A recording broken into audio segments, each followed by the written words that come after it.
We're streaming live. At the top of your screen now. Hello, ladies and gentlemen, and thank you so much for joining us today. We apologize profusely for getting a little excited in our tech support here and making changes. As you can see, sitting behind Chris to my on screen, it's to my left, but in studio, it's to my right. Look at that, that's crazy. We have some guests with us today, and if you will wait as I introduce you, that works too. We have Thomas, who is the head of Digital DNA. Founder, I'm assuming president, all the big titles. So he is head of code, head of builds, head of all things that are crazy. Yes, there's probably going to be echo because somebody decided that we were going to use different technology. I told you the sound was going to be crazy. And then Me.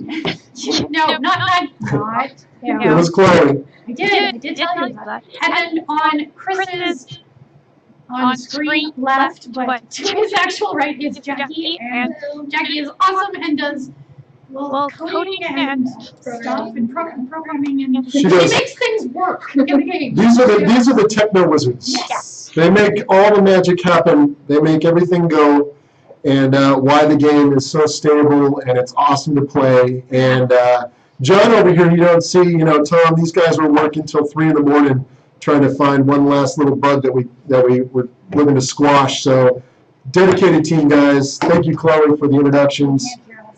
Oh, they can't hear us? No, they can't hear us because you're echo. Oh. Well-oiled machine. All right. 1 second, guys. You know what it is? I bet you it has to do. Hold on. I think I'm ready. Sunday. We're running, I bet you we're running, it has to do with my headsets. You're getting dual mic.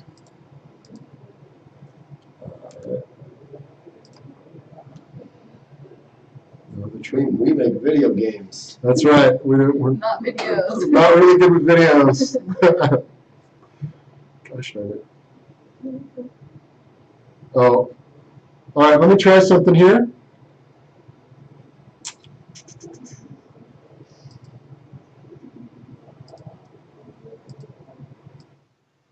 Test. Let me know how this sounds, guys. I unboosted the mic. Test. Woot.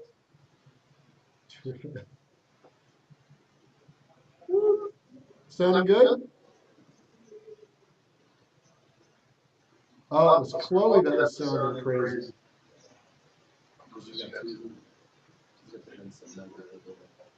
Yeah. All right, we'll turn her mic off.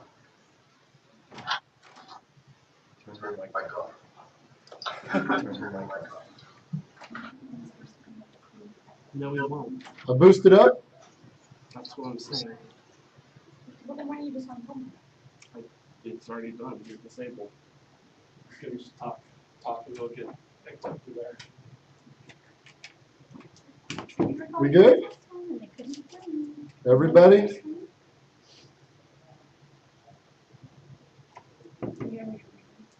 What?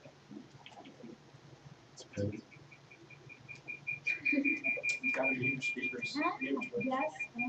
We're on it. All right, guys, we're watching chat. Sounds better for me. All right, then we're going to get started. We're good over here. Chloe's, we're working it out. Woo! We're good. Oh, boy, wait a minute. You guys ready for me to host a game? I'm going to host a game. We're going to create a new character. This is going to be awesome, guys. You ready? Ooh, all right. Oops, well, I got to actually type right. All right. While we're hey guys, while we're getting our server set up, you guys got any questions for us? So we got the coders here. We got both Signal Studios, Digital DNA. We got. Feel free to throw out questions. Chloe will field them. We got Tom, John, Jackie. Cool. Yeah. How about we stick to the normal schedule? There's an idea. Let's rock and roll. First question. wants to know when he's going to be able to eat human meat. Oh, Well, I'm free around 7. Okay, well, there you have it, Phil. John is more than willing to let you eat some kind of meat around 7 o'clock tonight. I'm not sure where he's going to be sourcing that from, but if you can get to Washington, you can have human meat. How's that sound? What should happen to you when you eat human meat? I don't know. That's a good Is it a question. good thing or a bad What thing? what do you want to have happen to you when you eat human meat? eat human meat. All right. Next question. Well, I he's can repeat them deciding. over here. Okay, that's good. When will shields or blocking be added so we can mitigate damage taken and keep armor longer? When will shields and blocking be added to the game? Well, that's a great question, and I know the coders are eyeing me right now. I would like to put shields in. The real issue is, what makes sense for the gameplay environment that we've built. Using the right mouse button to lift up your shield. So what we're going to do is we'll take a look, we'll talk about different systems that we can come up with that works with the type of gameplay combat that we currently have. And hey, there we go. There's Sean with no head. Woo! We'll come up with, he already has Evan Steele. Wow. Sean's been busy this morning. He's been busy. He's been verifying All right. things for us. Slightly Mad is in the game, looking good. Slightly Mad. It's a good question. We'll evaluate it, and we're going to come up with a plan of attack. And we'll post up kind of our dev roadmap in the coming days on what we're going to be adding. Right now, we got a few things that we want to focus on in the next week or two. That is getting bows in the game. I think everybody would be really excited to have bows and ranged weapons. So that's something we want to get in right away. We also want to ensure stability and minimize crashing. So the code team's going to be knocking out any crashers that come up.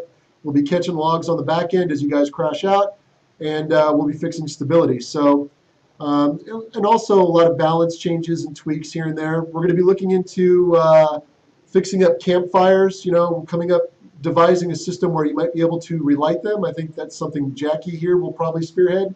But we got to figure out what's the best way to do that with the systems that we currently have in place. Somebody was asking about the save reset on here.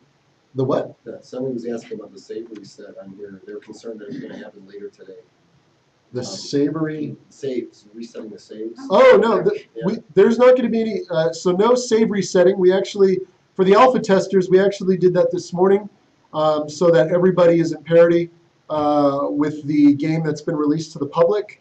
We apologize, but we had to do that. That mitigates us having to deal with a lot of errors, and this way everybody is all on the same branch and It was a build. little confusing because the message was up in the morning for the new players. So it's not going to happen again. It's happened already.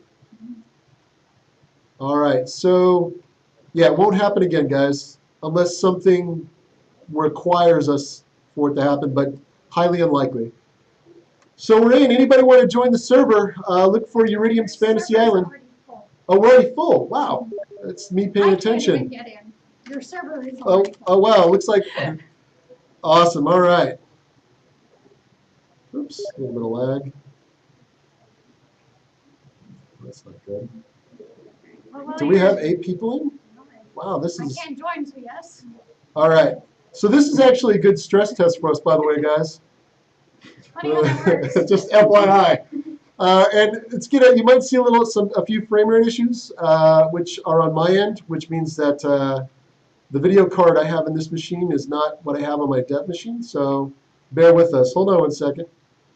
I know the coders are cringing. All right, so while you're futzing with things and making code cringe in the background, so we're going to ask dedicated servers. This is something that we hear about a lot in all of our streams. Are we going to have dedicated servers? How will server hosts work?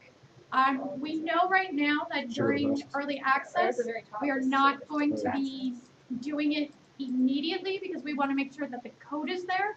But do we have any kind of timeline? 6 months, 10 years, a century from now on when we might have dedicated servers? I've got a spreadsheet that has dedicated servers written on like line 14. Let's call it 14. We'll call So it it's not- line 14. It's not All right. line 3, but it's not line like 85 either. So All right. So part of what we've talked about through the last couple streams that we have not yet pulled the trigger on because we were waiting for early access, and now we're going to be doing the first, couple days of early access, bug fixing, exterminating, smashing them into smithereens. We've talked about using the Trello board system, and the Trello board is it's got a dual purpose. It allows us as the development team to kind of share our roadmap with you guys, and what that means is, as we get further and further through early access, you get to see us mark things off, which is good for us and good for you guys too, because you actually get to see that we're making progress. You're not just kind of being like, when was the last time there was a bug patch Yeah, we or an really want to update? make this up to you guys. Exactly. Like it's the, how we prioritize stuff. Because that's really what matters. Which comes exactly to the second half of that Trello board, and that is we're going to be allowing you guys to give us suggestions. As suggestions get made, you guys get to vote on them, and then we as the development team take those suggestions, decide is this something that we can actually implement directly as you have suggested, or do we have to work with it a little bit more so that it fits the actual world of Savage Lands. Sometimes you ask for human meat consumption, and we can't give you human meat, but we can give you some other kind of thing. Don't worry, Phil. I'm not saying that that is what's going to happen. I'm just using it as an example. You can rest it, and be calm about it. Okay. Psst, jerky. Oh, well, there you go. Jerky. Jerky. Oh, actually, jerky would make a lot of sense. Now, taking that step further, because that's what I love to do, are we going to have drying racks? We got to have a way to make Yeah, it. because there's nothing more exciting in a game than watching something dry. It's Usually the add equivalent 3-4 of the days on paint that, dry, right? Anyway, all right. It's a good, hey, you know what? There's a lot of good ideas out there. Drying racks, smoker for meats. I mean, a lot of cool things that we can do. Hey, somebody's cutting a tree. So there's a lot of cool things that we can do. A lot of things that we want to add. Yes. Could we I want to get more props in so you can decorate around your houses, put in lots of cool stuff. We're going to add more consumables, different types of consumables that have different effects that kind of improve the overall experience for a short duration. So we got a lot of good ideas and stuff in the pipeline, guys. Right now, I think this first week, and the coders would agree with me on this, we're going to be focused on fixing a lot of bugs and stability issues right now. And maybe we might get 1 or 2 kind of fixes in. One of the things I'd like to push for are the bows. I think everybody would like that, right? Yes? I'm going to get this deer. He's going to go for the water. Oh. All right. Well, let's pull something out of chat as a question to answer before I lose all of them. Easier armor crafting. Is armor crafting that hard? Of course, I'm biased, so. Crafting wooden walls. I'm not going to touch why and when we're going to add human-sized sausages. I don't want. Once No. again, I'm free at 7. Oh, we got him. We got it. Oh, that deer got away. We're gonna get him. So here's a question that's being asked by Joriel in chat. Oh, there's Matt. Yep. What is the cure for disease? Frostberries. There we go. So when you're poisoned, you eat. Frostberries. So one of the things I'm going to add, hopefully be able to get in the next patch, guys, there'll be certain types of trees in the world so that you can cut down, and in addition to giving you wood, they'll also drop tree nuts, or some of the smaller shrubbery will have frostberries tied to them as well. So, if you're not, if you don't want to chase deer down, you can hit up the trees and different shrubs and cut those down and have a chance of getting scoring some tree nuts and frostberries. But right now, frostberries I have set up to cure not only disease but also poison as well. So if you're out in the wild, you don't have a fire pit, you need to cook some raw, or you need to eat some raw meat, make sure you have some frostberries on hand. Where's I Donkey? just keep hearing Dad We need to put the Donkey in. cringing in the background. Yeah, let's go. Okay. Okay, so we're going to run a giveaway in chat that I'm just setting up right now, and I've already announced in chat because Giveaway we're gonna- time. Yay, giveaway time! I really hope I win. I don't know that winning a game code would be so useful for you. I'm pretty sure you have lots of those codes stuck somewhere. All right, so what you're going to be asked to enter in chat is jerky Let's get these time. deers, boy. Let's get them. Sorry. Go, Chloe.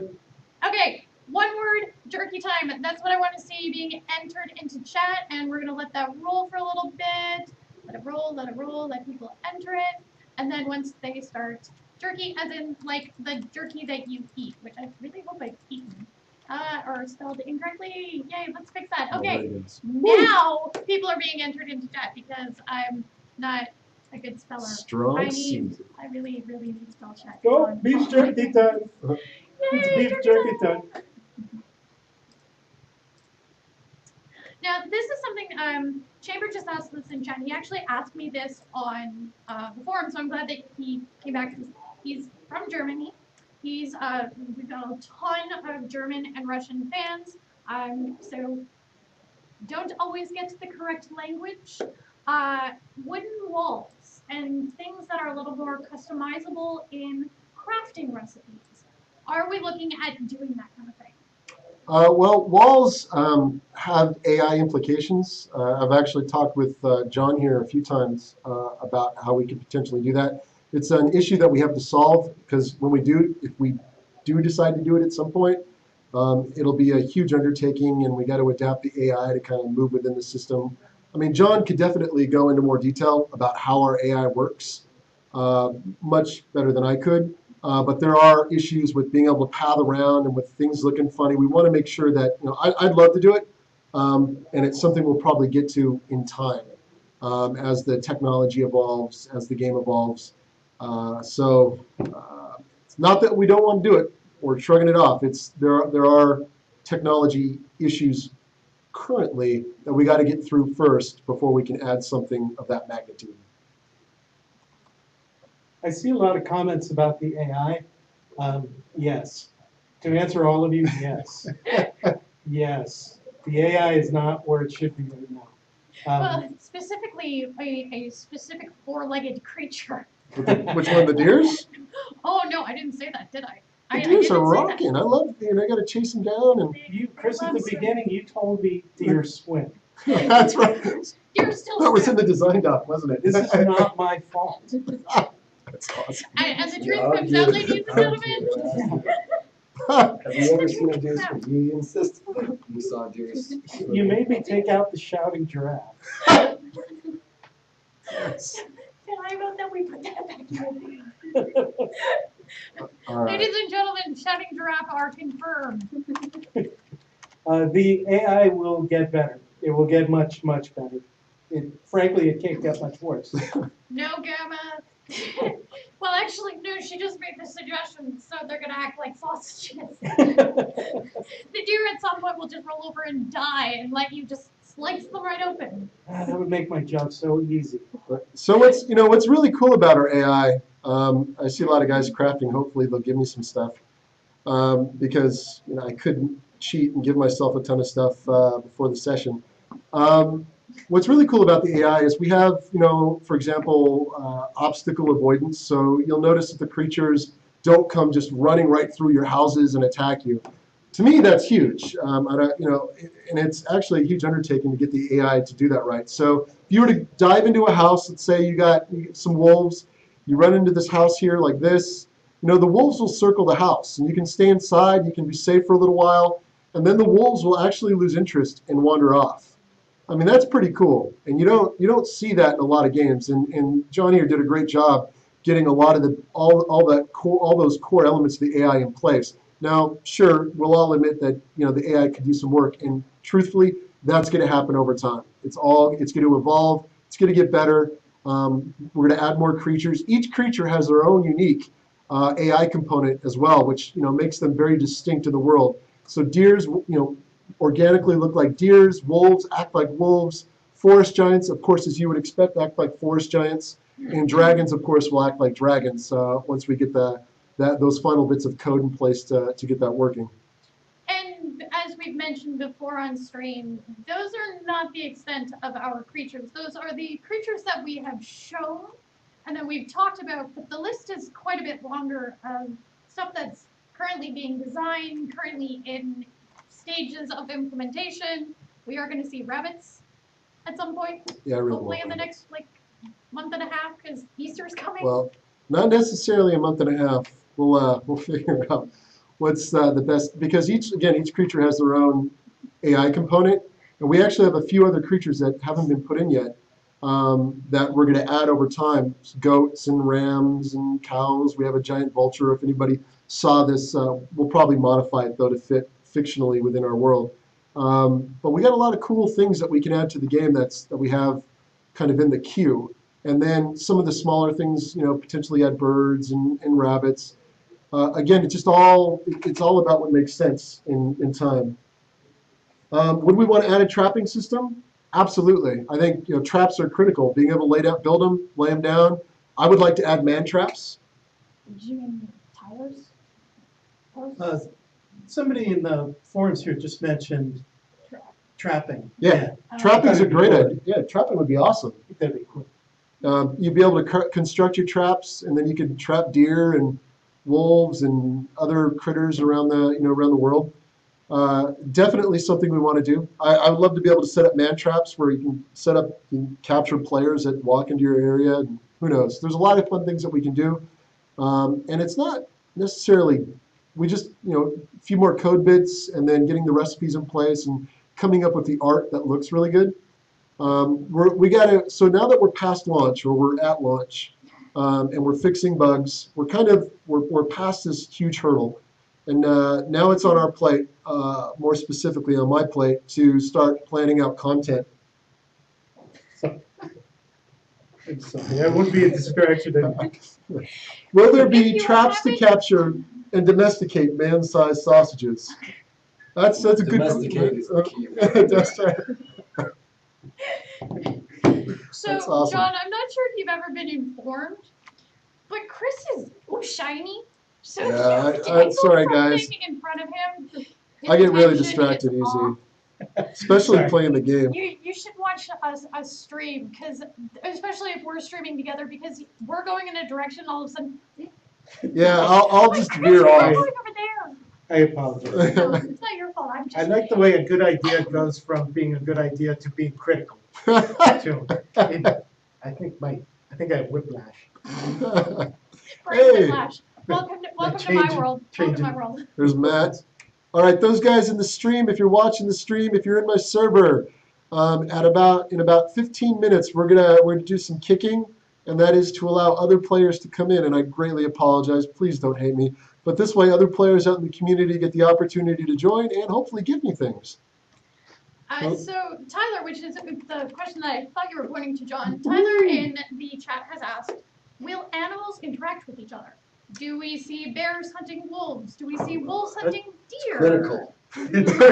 I think it's a critical part of the game. It's funny. It's funny you asked that. I sense there's a story here. I have written all the code in a way that it's very easy for the predators to start going after the prey, and for the prey to run from the predators as well. However, you be careful what you wish for, right? I mean, the game is really for you to play, and if you come in and the creatures are all playing with each other, might not be the best experience. So it's something that's worth a try. It sounds neat on the back of a box. I'm not so sure it works so well in practice. Yes. We're getting there. We can. I mean, one of the things that we have talked about is when we do look at adding something new, we're going to talk about how we're going to add it. PvP comes to mind as a concept before it's in, while it's going through development. We'll show it off, we'll talk, we'll ask for feedback, all that kind of thing. I think in certain cases, especially for a system like that where it may not work, when we do dev, and if we decide something doesn't work, I think it's a great opportunity to share with our community, why we didn't choose to do something. You know, we do try. We try lots of things. Oh, hammer. You know, those players who have been in the alpha, for example, know that the journal has huge sections to it, including something called the Beastiary, which is currently listed as coming soon. And that was because we have work to do on it. Jackie had to make a very last minute change last night, very last minute, to make sure that when it launches, we launch it in the right way for the game, the right way for the play experience. Sometimes that means we don't fully implement something or we change how something gets implemented. And I think that's an opportunity for us to have that conversation about why we can't do something. Holy crap, Chloe, you said that so much better than I did. That's amazing. This is my job. I communicate things. It's okay. I understand what you're saying. I make it so they can understand. In short, Chloe said, Chris, can you get those images in? Please write the text for the Beastiary so that we can have it in the game. That's really what she's saying. And yes, we are working on the pictures or the images right now of all the creatures, and I am working on all the texts. I was also just, you know, reassuring our players who have seen the Beastiary that it is coming back. It wasn't entirely a, you know, here, Chris, you have another task on your plate. Yes. Only a little. So all the Beastiary is pretty cool. We have artists right now who's just working on capturing all the images. So not only will you get, you know, kind of you get a info about, say, the wolves, the dire wolves, or the forest stalkers, because we do have different types of wolves. And the wolves, the way they're set up right now, the hill stalkers roam the island, the side of the island that you start on, and the forest stalkers are on the opposite end. So you get all sorts of really cool information about that. We do have some named characters in the game that spawn.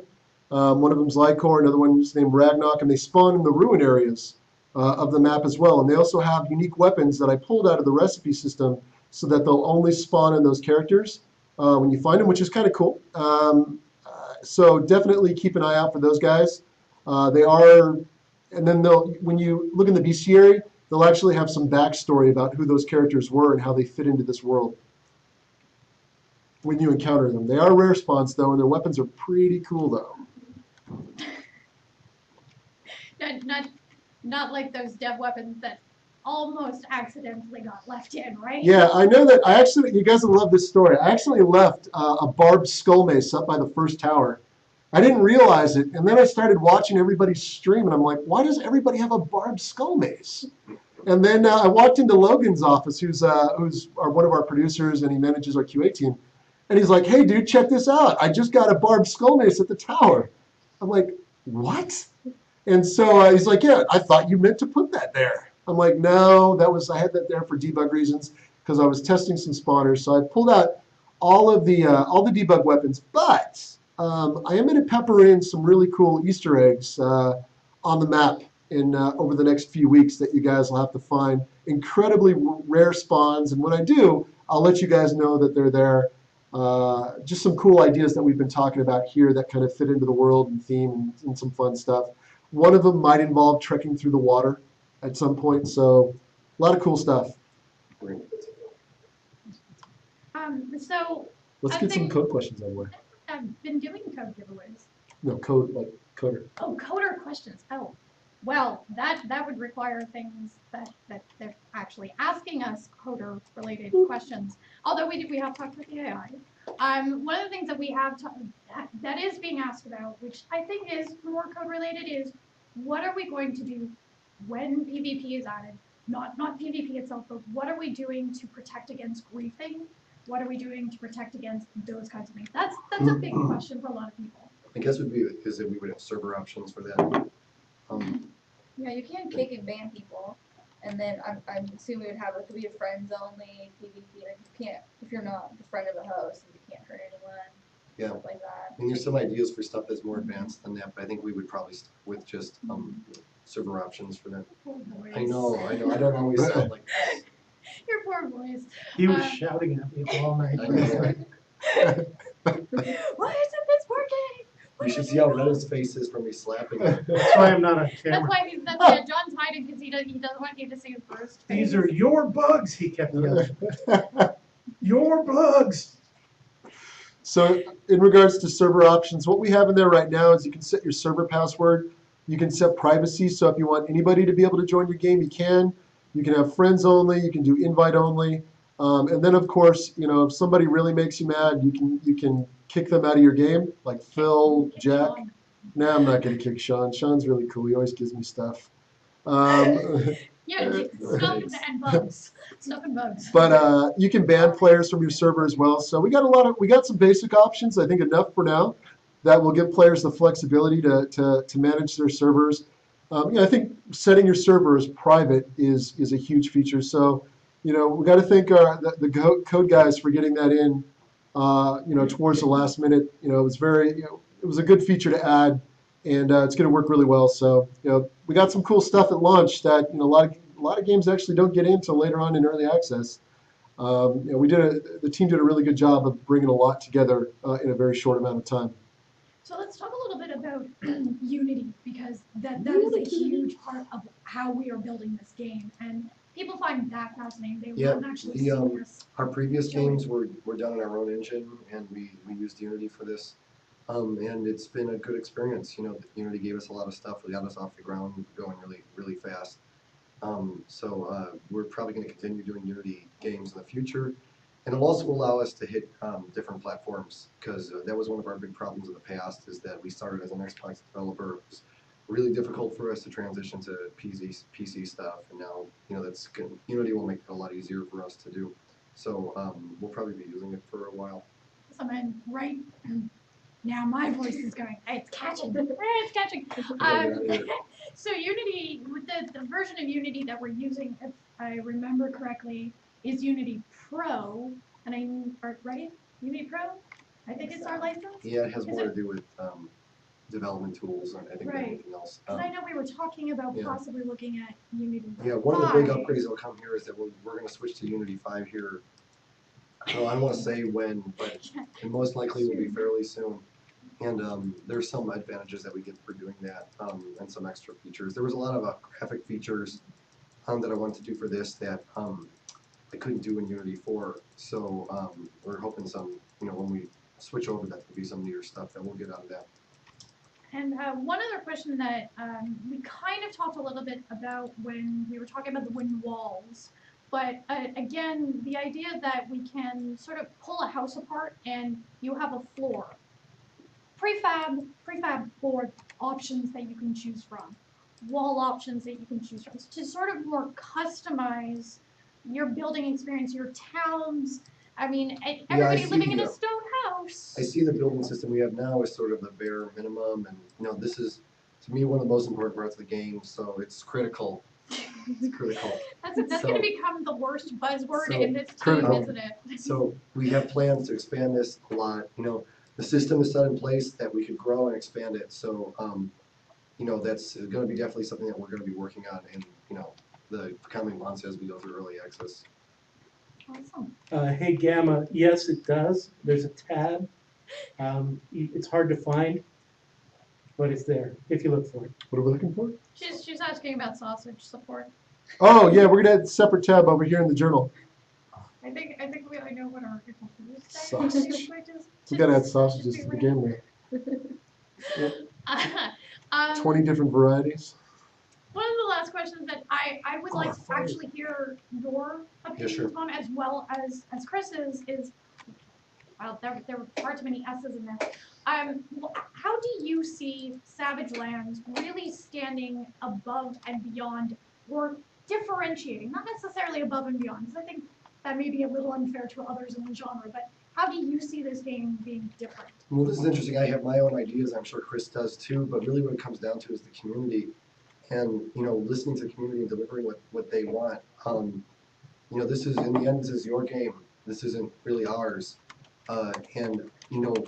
We could give stuff to you, but it really comes down to the ideas that you have, and making this an experience that you really love and you really want. So I'm open to anything at this point.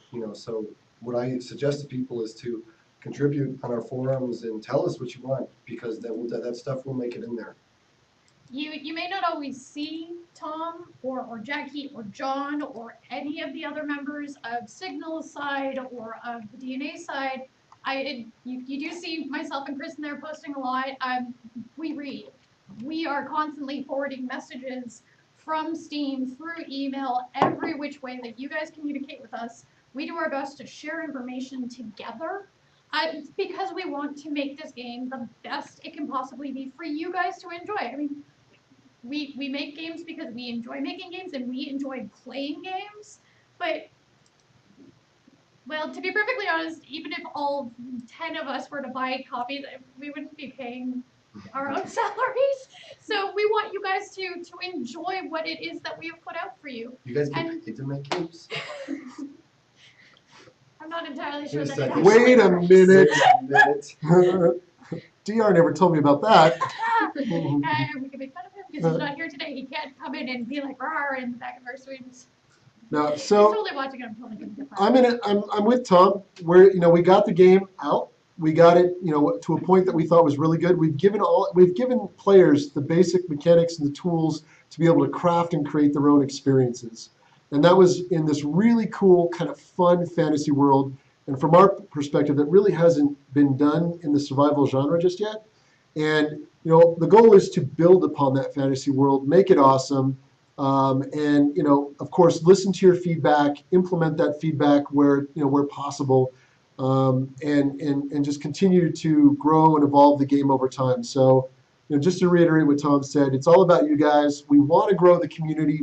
We want our community to be part of this this process and so that we can draw from ideas and really just make a better experience as a whole. So, for all those alpha testers out there, thank you. A huge thank you. You guys helped us just nail down a ton of bugs.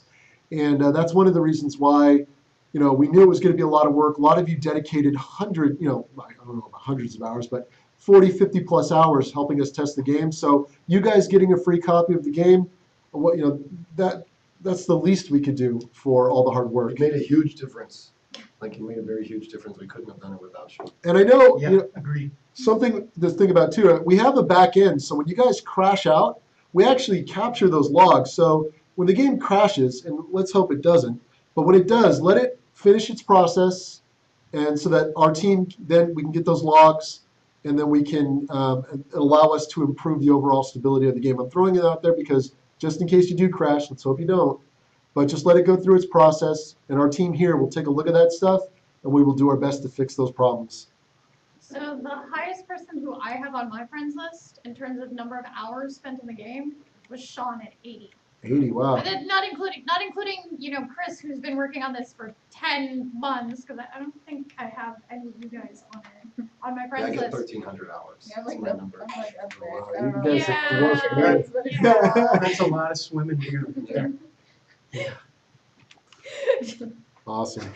And now I just have a picture of the deer just swimming in my swimming. Yeah, I'll admit, guys, that was a really bad design idea.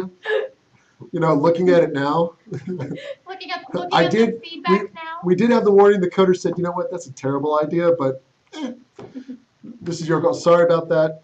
We'll get it resolved in time. The deer will stay where deer should stay. I think we're going to take off here. All right, so I'm Awesome. going to give away one more code just before you guys go. For sure. Why don't you give me the phrase that they're going to have to enter to get to win the Oh. code? Oh, this guy should give. Oh, all right. Do you want to come type it in?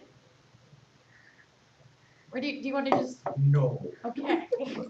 I don't. John's a think Yeah, we tank. need. Here this. Here this. I got it. Okay, wait, hang on. Let me pull it up so that I have it all ready, so that by the time they hear it, it's all typed and it's all. Is it just one word or a phrase? You can give a phrase, but I'll do it without spaces. Okay. So what is the phrase that you would like Don't to use use? your password for Steam. That only happened twice, Tom. We didn't lose that much money. All right, I'm ready. Okay. It's 2 words. Okay, First word. first word. First word. Shrek. Shrek. Shrek. Second word. Can you guess? Something that I eat. Sausage. Sausage. Shrek, sausage, everybody. Oh, This is how we roll. Yep. First word, second word, all one word, no spaces. I want to see Shrek. I'm excited about this. I really want to win that car.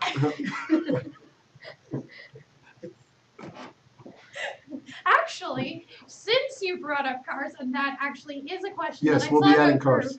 through the chat It's very critical. a while ago. It's totally critical. Mounts. Yeah, we've talked about this since the very beginning of the game. Not cars. No, everybody wants them in. My thing is I want them to be really awesome when they go in. I didn't want them to be crappy, so we held it off for early release. But I mean, it's supposed to be a fundamental part of this experience, and I just wanted to make sure that the mounts were really, really done well before we put them in. So I'm going to be able to either ride a forest giant or cur, right? No, maybe a donkey. No. We'll come up with some really cool ideas that makes sense I've for the always world. wanted to ride a dragon, so Speaking. Yeah, I mean, you didn't ruin it. I love sausage. I like how you. I love you. I like how you. I love you. All right, I am choosing. So we're gonna roll. We're gonna choose a couple because that was an awesome suggestion. Look, Thank you very much. poor Vader died. He got attacked by Aw. 8 wolves.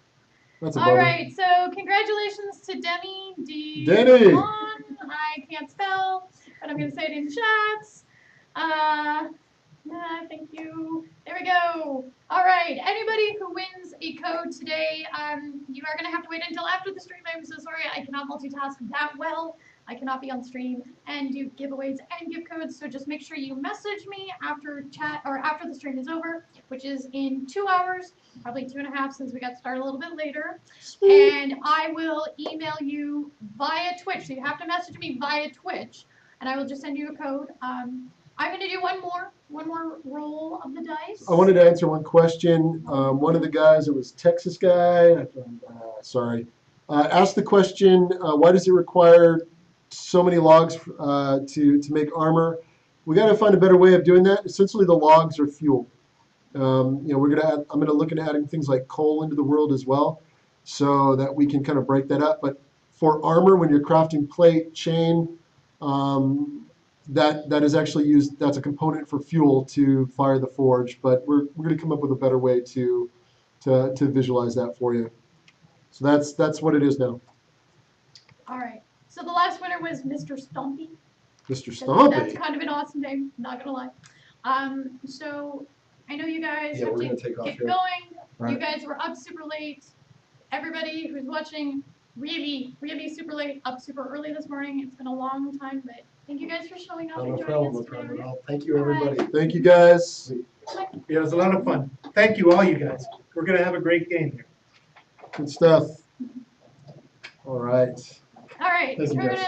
gonna take a few moments, get ourselves readjusted. I think Chris is about to refresh the server if he hasn't already. I'm gonna do a quick pause, everybody. I'm gonna kick a few people out. I'm so sorry. I really hate to do this because I feel so bad. I'm also gonna grab another drink so Chloe will kind of bump into scene. I see. Chloe will take over for now. I gotta grab something to drink. All right. And when I get back, we'll bump a few people. I'm sorry. So. Yes. Remember the chairs. Move the chairs. So we'll be right back.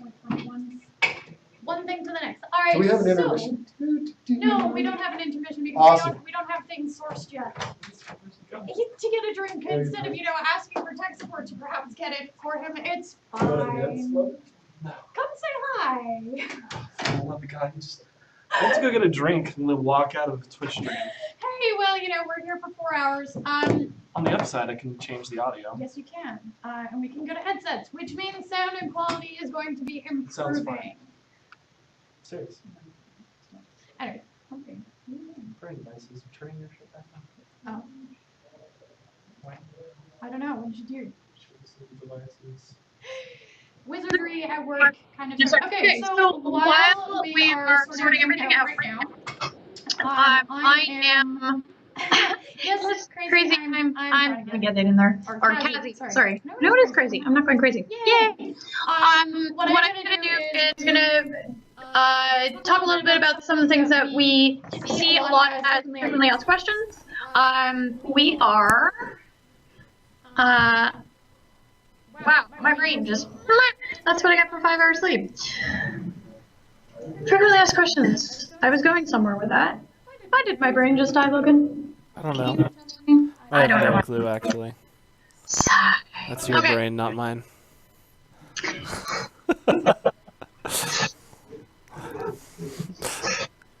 No comment. Okay, so where were we? So talking a little bit about some of the most frequently asked questions that we get. My brain apparently, it's not working today. We get asked very frequently, where's PvP? Have you muted? No, they can still hear Your you. headset should. No, they can't. Okay. 1 second while I plug my headset back in and we no longer are using the room sound. Hello, hello, hello, hello.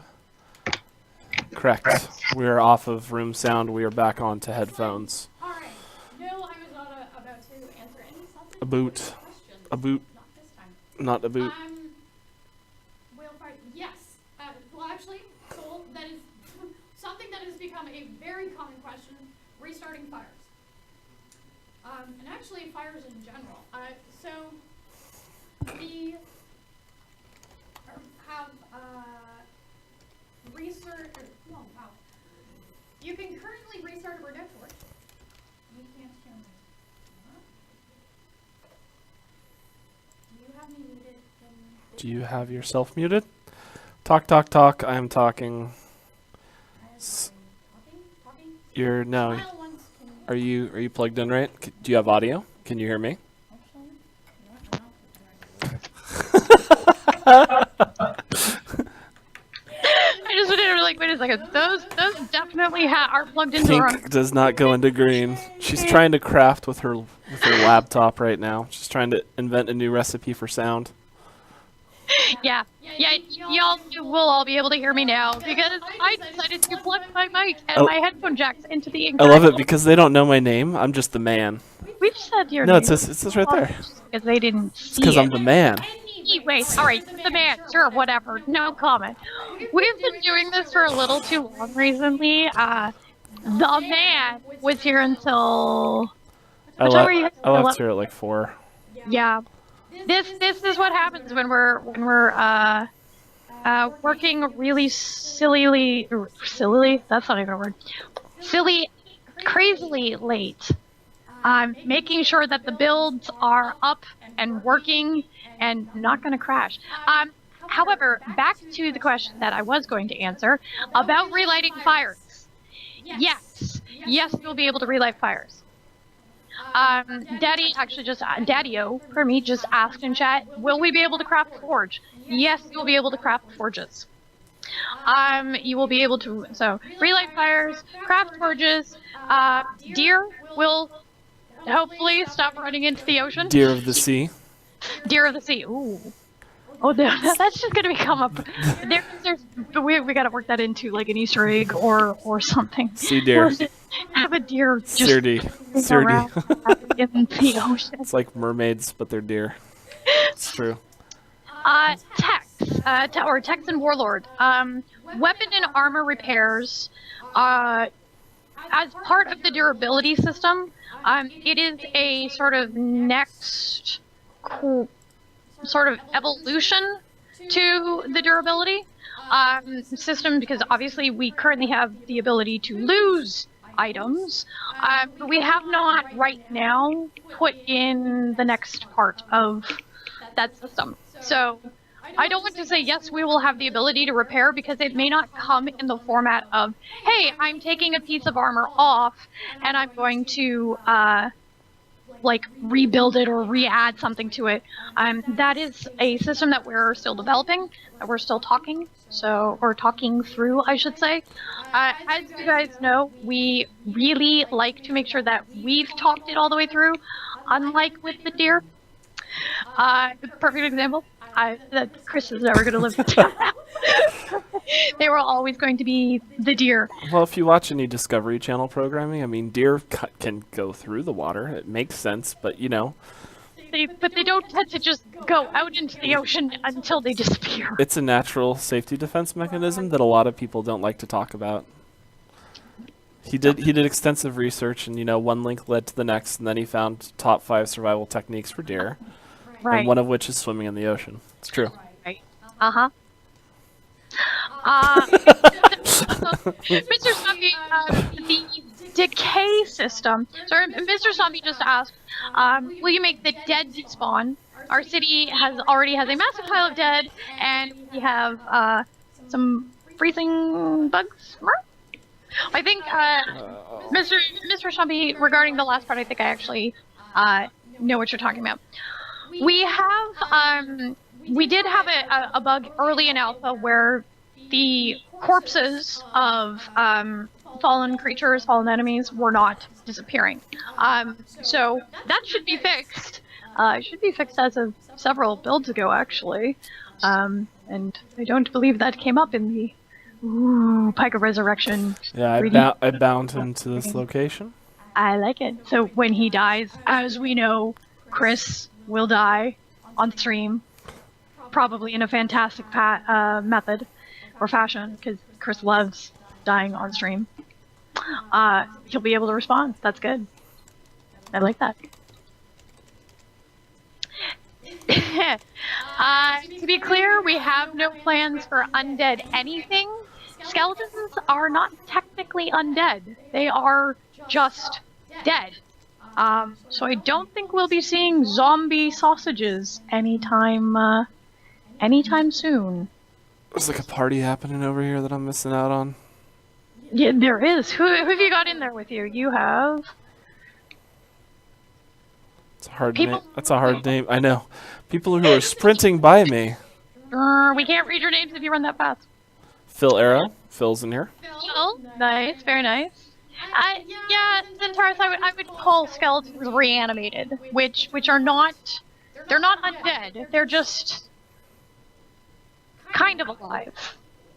We don't even know how they're alive yet, which is something that might be interesting to think about. Maybe that gets explained when we have some magic in the world and some further lore.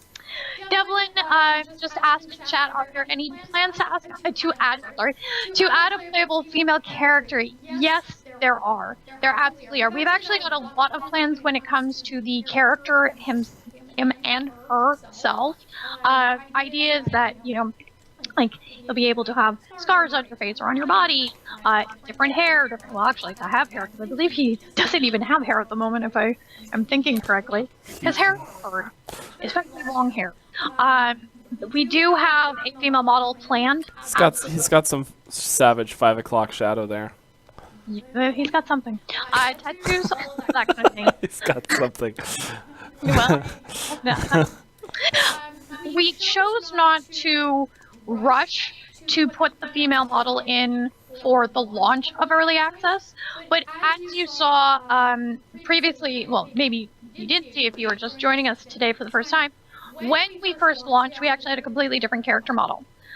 We had different animations, different look to it, and we decided that we were going to focus on making sure that we had a really solid system by which we could add all the customizations, and then as we go forward, it makes it much easier for us to add additional things.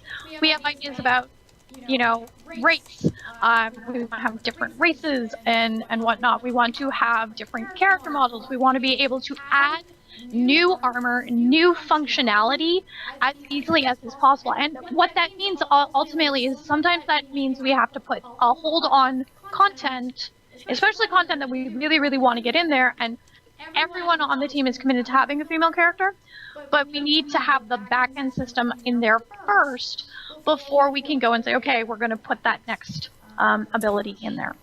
It's a savage man party on the roof. Of course it is. All right, other common questions that we are seeing. We talked about price a little bit, because we didn't actually, that was one thing that I meant to start off with.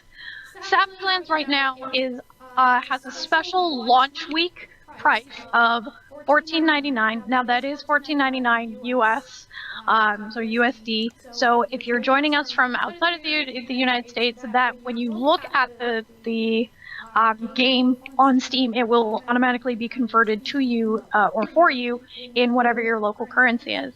At the end of the week, so next week, we will that price will go up to its normal early access price, which is $24.99.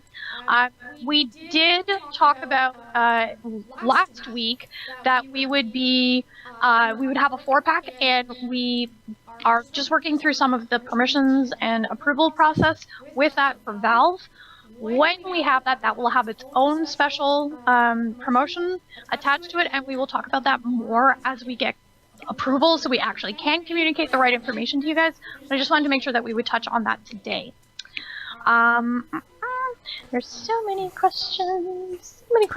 Unfortunately, I don't think the president of the studio, since this one just came through, will allow us to rename the studio to Sausage Studio. And you know what? It's not actually a sausage studio. There are a number of women who work here. Example right here. But we have several women wandering around because I see them working all the time. And they're not all artists, for one. Okay, where did my question list go? By the way, I'm Logan, in case I know I've been introduced. I'm not just the tech guy. I'm not... done streams before for Ascend and a bunch of other things for Signal Studios. I've worked with... Your videos disappeared off of the screen. Did you mean to do that? Maybe. Did you just click it? You totally clicked it off. I totally clicked it off while I say, yay! I waved. I was just a voice. I was providing text box. No, but I think you well, it hides it. Well, it hides it on there, but then you see it. So. Yeah. All right.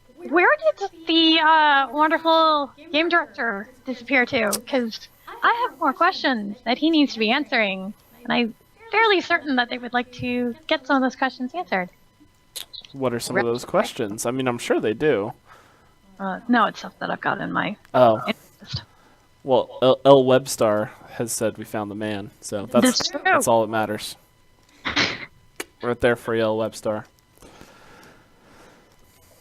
I'm kind of disappointed by our amount of kappas that we've had in stream. I mean, stuck with Shreks and we've stuck with sausages, but for Twitch chat, we haven't introduced the next one yet. It's probably a good thing. Which actually, you know what? The next one has been introduced. The man. The man. There's our third one. we need to get those little custom emoticon things that some streamers have, which are interesting. Those are with a partnership with Twitch, which we are able to obtain if we continue to stream and we pick up with, people like what we're doing here. I'm hearing, and what I'm really hearing is Chloe, get on that. That's what I'm really hearing right about now. Or rather, that's what I'm going to hear from Chris when Chris finds out. He doesn't know about it yet. We're going to have a deer, we're going to have a sausage, we'll have a Shrek one. Hi, babe. Shrek sausage. Well, see, then it's just sausage emoticon variants: a green sausage, a savage sausage, a man sausage. Savage sausage look no, like. this is Sausage Lands. This is no longer Savage Lands. Sausage Lands. Look around at everything beneath me. It's savage. Yeah. That's a huge question. That is a huge question. Wow. Aims of the game to make it okay. So no, the romantic night. I just had to scan through your very large and good question. So Savage Lands is the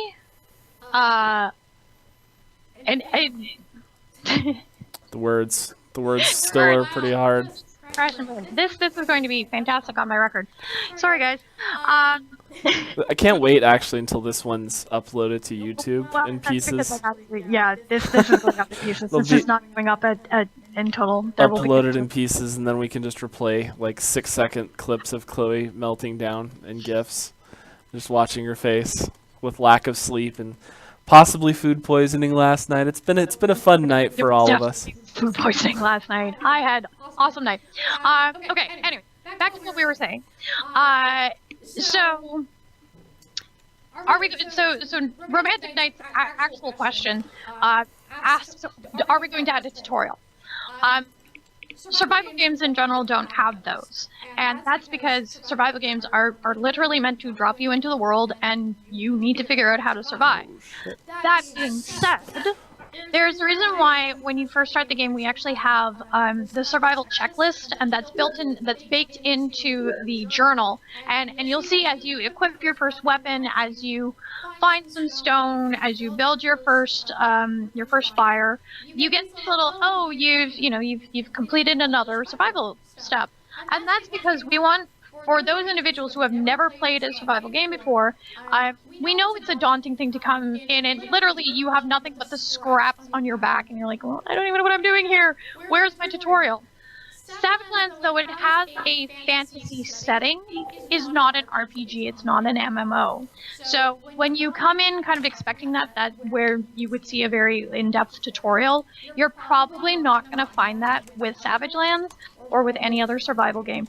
However, that doesn't mean that we don't still take a look at, we take a look at when people are sort of bouncing in and out of the game. We take a look at reviews. I mean, we read everything. We read your feedback on the forums. We've definitely been very big about that. We don't always get a chance to post, but one of my primary jobs, other than, trying to put together our bug lists from all the things that you guys have been reporting, is to make sure that I'm looking at what are the top 5 things that have been requested this week, what are the over the period of a month, etc., what are we seeing as being requested, as being needed. Again, sometimes you guys ask for, sausages. We can't give you sausages, but maybe we can give you jerky. So sometimes what you ask for doesn't always get put in the exact way that you've actually phrased it, but that doesn't mean that we don't still look at it and think of how it will best fit the game.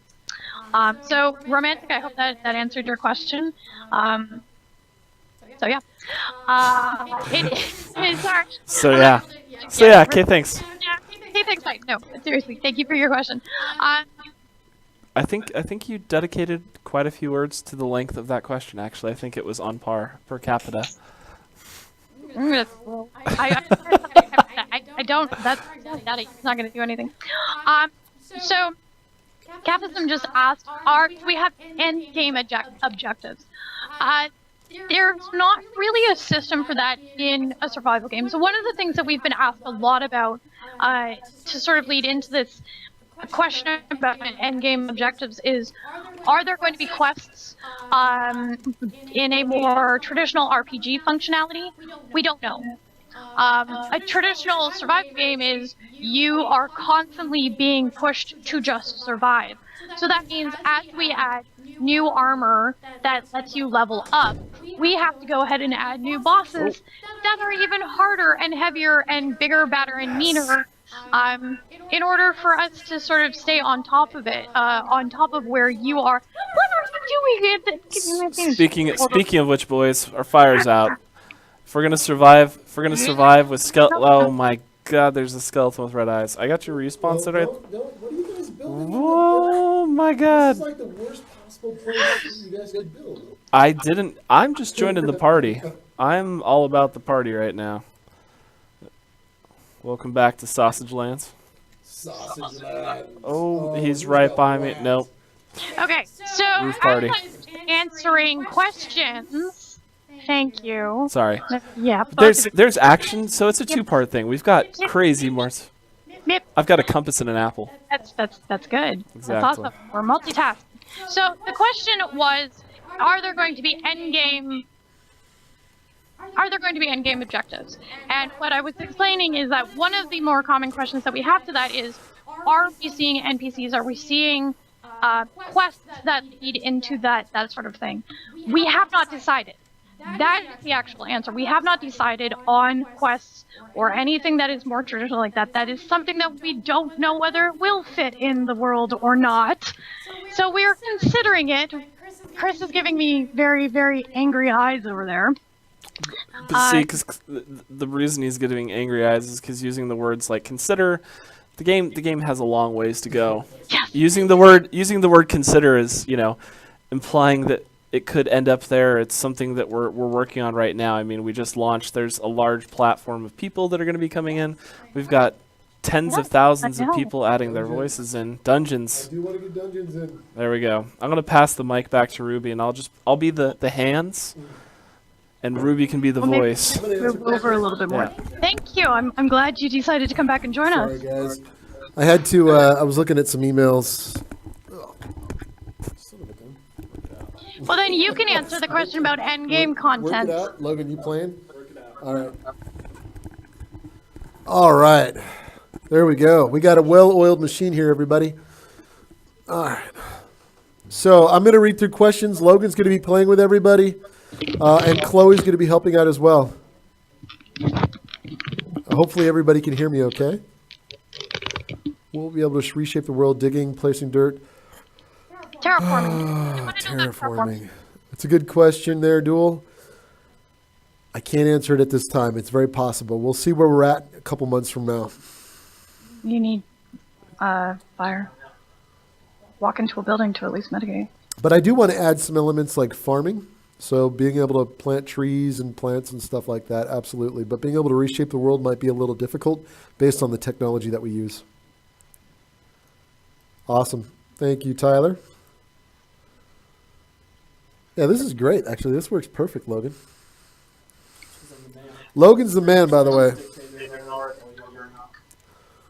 He's the backbone of Signal.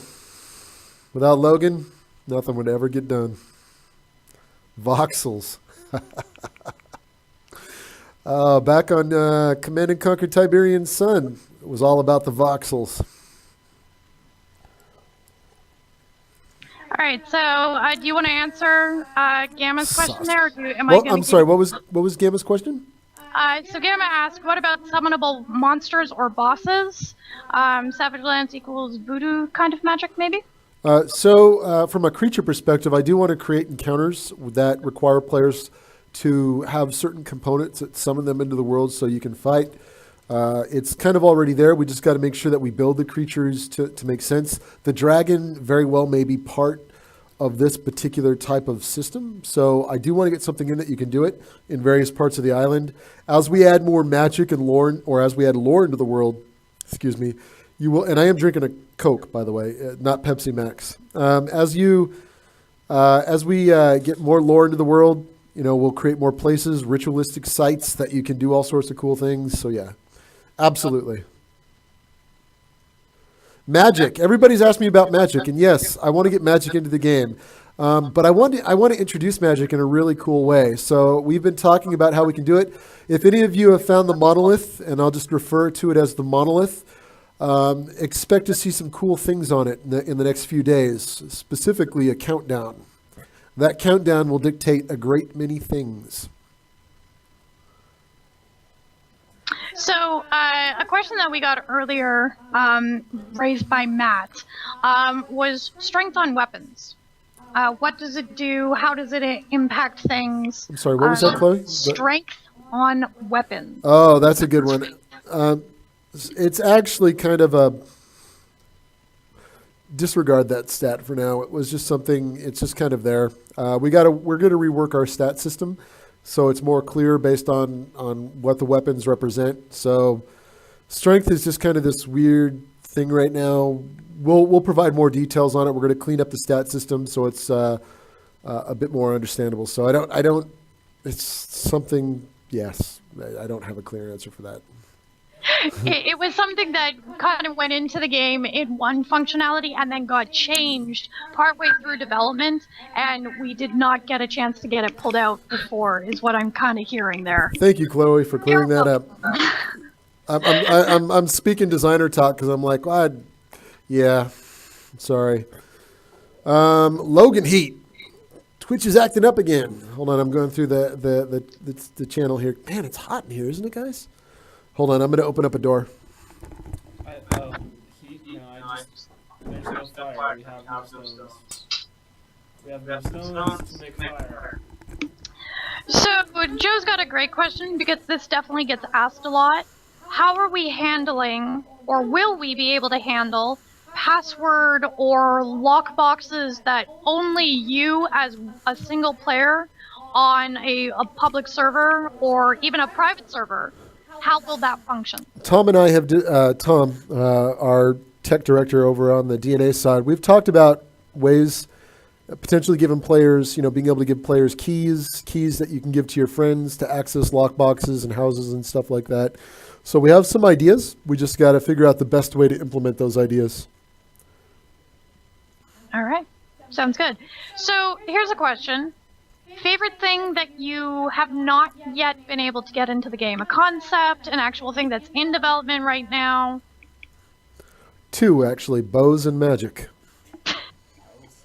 One which is in process right now, which is the bows. Yep. And the magic, which, well, he just talked about it. Magic is something I'm really excited about. I have, over here, we've talked about some amazing ways that we're going to introduce it to players that will literally impact the entire island in how we do it. It's going to be a really cool event, and we're just planning out that event, how we're going to do it.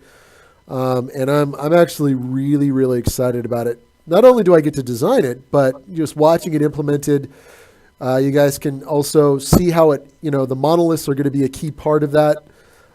Kerr, the dragon, will also be a key part of that, and we'll have more story tied to that as well. So we got a lot of plans. I'm also bringing on another designer to help me with stuff. So this will free me up to focus more on the story, lore, and magic and high-level systems. Which I'm super excited about. And as the designers, he's Ted, and I will introduce him in streams. He's like Chewbacca to Han Solo. He's going to be taking care of the Falcon while I pilot it through the asteroid field. Oh my! That's all I got. I'm having fun. By the way, we're really tired. We've been. I can't wait to hear Ted's reaction to being told. Ted, I've talked to Ted. He's perfectly okay with that. Okay, right. He's okay with it. He's down with it. He likes the idea. He's the guy that's going to make the Falcon go. Add that, no, there is no current news on the monolith. This is something that we've teased, we've hinted at, but we are not yet ready to sort of start the real, here's what it's all about. So, TBD, or TB, coming soon. Well, not coming soon, but it's still being worked on. Shh. Yeah, I gotta. So, Drawl, yeah, we've been working really hard to update the game. We have another on the back end as people are crashing. Which, by the way, guys, as many of you know, I'm very transparent about our bugs. I have no problem saying that there are bugs. We've just done it. The coders have done an amazing job of trying to mitigate that, and minimize you guys seeing those. But as you guys crash out, we will, our back end catches all that. And John, who was on earlier, and Tom, they take a look at those logs, they parse it, and then figure out what's going on, and we try to get, fixes in. So we actually have another patch that's in production right now. May go out tomorrow, may go out on Monday. We'll see. It depends on, how bad things are. So far, stability is looking really, really good, though.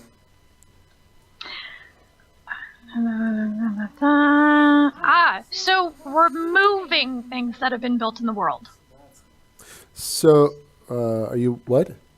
Oh, you guys watching? I have no idea. I'm sorry, guys. I'm reading chat. This is from Joe's. Is there a possibility that the journal can be oriented? Totally skipped the question that I just asked you about from chat. Oh, I'm sorry. What was the question? I'm already reading other questions. I did not. Let me give Okay. to you. Okay. Chloe's going to give me the questions, guys. I'm not going to get ahead of myself. I'm also watching Logan, too, trying to figure out what he's doing. Okay. So. Oh. And poison. Poison. Oh, and diseased. All right. So. You got frostberries? No. Ask somebody if they got frostberries. Who's in the game? If you have frostberries, please give it to Logan because he's now poisoned and diseased. You're gonna see there goes the poison. You're about to see the disease pop up. So removing structures that have been built in the world. Yeah. Removing player-built structures specifically. So that's another thing Tom and I have talked about in terms of the best way to do that. Right now, one of the ideas that we have for kind of the glowing silhouette structures, we're probably going to put a timer on those so that if you don't apply components to those, they'll just eventually disappear. As for structures that are already built, we've talked about ways you can kind of deconstruct them. Nothing solid yet, but I can assure you that we are talking about it, and we're going to try to figure out the best system that makes sense for the game. Good answer. Now we can move to Joe's question, which is the journal. Could the initial base journal be more focused towards survival and bits of lore and the Beastiary be picked up and sort of either added to or added to a different sort of tome through scraps and scrolls that you find in the world? Potentially. The journal was, it's kind of a tried and true system right now. But as we move forward and we start adding more and more content, we may do different things to make that system more robust and have different ways to track information. Right now it works, but in 4 months from now, it may not be adequate enough to, handle all the things that we have in the game and provide you, the players, with the information you need. Well, I'm just watching Logan just getting torn up here. Oh, you're bartering? Oh, woo. All right. Good night, Matt. All right. So this was a question that Sol had posted in earlier, and also in the forums, actually. Paper, parchment, writing materials. Possible, even to maybe, add a message board in-game for co-op servers so you can leave each other's messages? It's a great idea. If you have a good design, head over to our forums. Head over to our alpha chatter suggestion forums and put it up there. I love that idea. I'd love for you to detail it out more and give us more specifics. Truthfully, I'm the only designer once we get Ted, but Ted will be helping with a lot of back-end stuff. So I'm all for crowdsourcing ideas, guys. I love collaboration. So if you have ideas, head over to our Steam forums, post them up. As you've heard us say, we want to work with you, the community, to get the best features in to make this the best possible experience. So please head over to our forums and post up your ideas. Even better, if you could detail out those ideas on exactly what you're thinking, that helps me tremendously. It's a good idea, though. And for anyone who was in our alpha and who made suggestions in the general chatter section, gave us feedback, those posts, while they are no longer visible to you, have not been erased. We archived them so that everybody coming in during early access would have a clean slate, but we have read them, we refer to them, we go search through that kind of stuff to make sure that we're looking for, hey, we had this great idea that was suggested about bows, and let's go take a look at how that was actually written up and what the actual suggestion was, because it's twinging at the back of our heads. We can't remember exactly what it is. So anytime you see a post or a large section of posts get moved, we're not deleting them. We're just archiving them for our future use. So just kind of to give you guys an idea of how we use the Steam forums ourselves. Chloe, can I answer a question from Draw? Yes, you may. All right. Do designers at Signal also do programming or art, just design? For Savage Lands, Ted is actually, he can do coding, Ted coming onto the project. Myself, I do a lot of environmental design, story, systems design. I actually don't code. If there was one thing I could go back in time and change, that would probably be one of the disciplines that I would have learned early on. But instead, I've focused on doing a lot of cool stuff in the areas of unit balance and design and environmental design. I love nothing more in this world than building worlds and architecting those worlds. And when I get all the right components, it's an amazing thing. I could spend days and nights crafting all this stuff out and making this awesome. So every designer has their own unique area that they kind of specialize in. I was fortunate enough to, I worked with a lot of different producers over the years and designers, so I'm kind of a generalist in the design area. Almost. But to answer the question in short, I don't code, but Ted does code. I do a lot of balance, and the balance that I do is based on feel, which is classic RTS. That's how I was taught to balance. And that type of balance comes from, this is this creature, in my mind, this is how this creature is supposed to play. So I set up various scenarios when I'm attacking and interacting with that creature to make sure that that creature feels and plays and deals the damage the way I'd want it to. Need to refresh the server, kick people off, and let new people in. Yep. Hopefully that answers the question. So we are gonna go ahead and refresh Rubior's Fantasy Island server. So anybody who is playing, you are about to get disconnected. We don't dislike you. We totally love you. Thank you so much for playing. Just go to main menu and rehost the server. All right. Yeah. No, I don't. Anyway, next question. Chris. Yes. Chris, what are some of the big things that you guys are hoping that we are hoping to get in for early access in the coming weeks? Bows. Bows. We want bows. We're also we're really excited. Nate, who's one of really excited about bows. To yeah, be specific. It's going to be awesome, guys. You'll be able to fletch arrows and all. You'll be fletching. You'll be able to craft arrows. I also want to get in some creatures so you can get things like feathers. But for now, I may have feathers kind of drop out of trees. You know, like you took down the nest. You know, that kind of thing. So, but for now, I want bows will be a big thing. I want to fix. John, our AI coder, we're going to dive deep into the combat and really kind of tune the creatures from a combat perspective. So we're going to fix a lot of the kind of missing that's happening and making sure damage is being applied correctly. There are some brutal creatures in the game right now.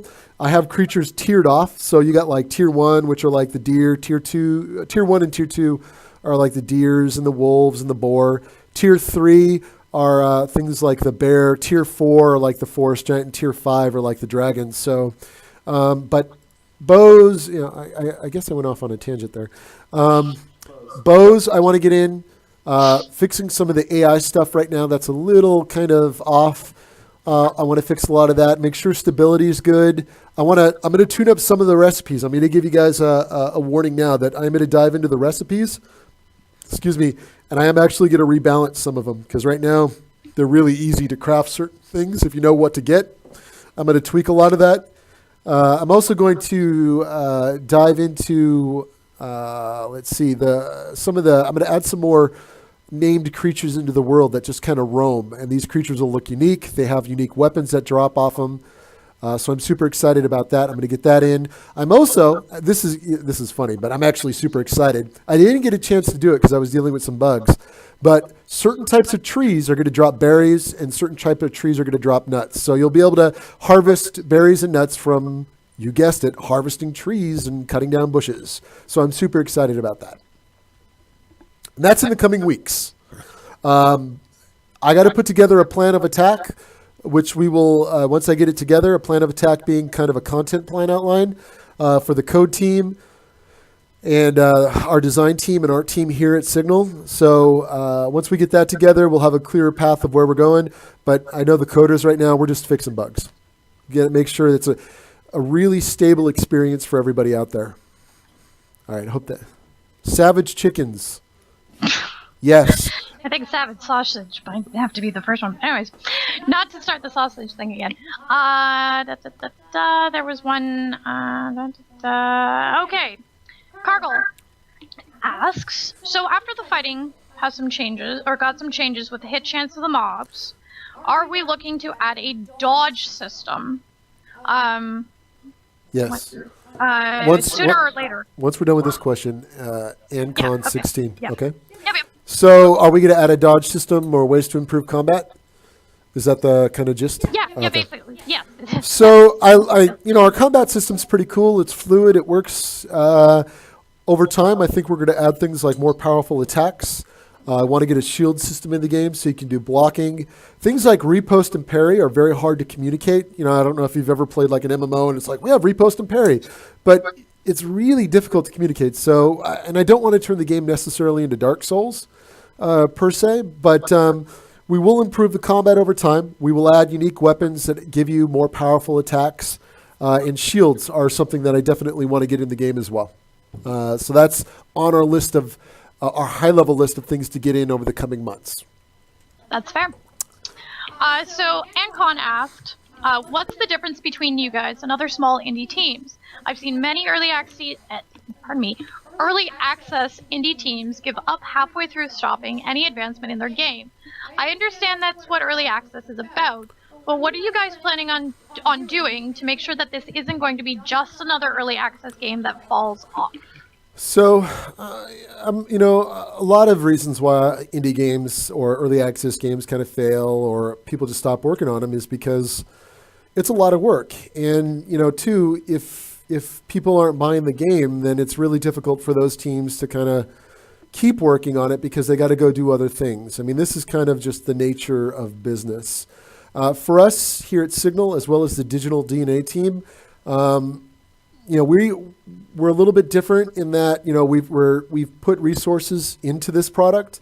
We want to make it an incredible product. You're also, I want to call it, you're working with a group of devs that when you combine our experience, have over 100 years of time, 100 years of making games and developing in this industry.